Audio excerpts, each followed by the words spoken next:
180. The greatest angle is twice the least. Find the angles అని అడుగుతున్నారా. So ఒక triangle లో యాంగిల్స్ ఉంటాయి కదా అన్న, ఆ యాంగిల్స్ అనేవి అర్థమెటిక్ ప్రోగ్రెషన్ లో ఉన్నాయంటారా. అంటే some of these 3 angles add చేస్తే మనకు ఎంత రావాలి, 180 రావాలన్న. ఇంకోటి ఏంటి, కామన్ డిఫరెన్స్ అనేది ఉండాలి, ఈక్వల్ డిఫరెన్స్ అనేది ఉండాలి. అంటే ఆ టర్మ్స్ మనం ఎలా తీసుకుంటారా, a మైనస్ b అని అండ్ a అని అండ్ a ప్లస్ b అని చెప్పి తీసుకుంటారా. సో ఈ 3 యాంగిల్స్ ని యాడ్ చేస్తే మనకి 180 డిగ్రీస్ రావాలన్న.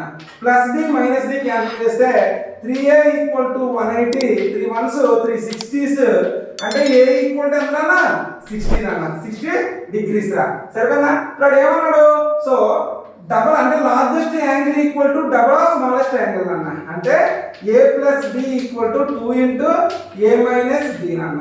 అంటే a plus d equal to 2a minus 2d అన్న. ఈ మైనస్ 2d వైపు తీసుకొస్తే ప్లస్ 2d అవుతుంది, a వైపు వెళ్తే మైనస్ 2a మైనస్ a అవుతుంది అన్న. అంటే 2a minus a equal to d plus 2d అన్న, అంటే 3d అన్న. అంటే a ఈక్వల్ టు ఏంటన్నా 3d అన్న.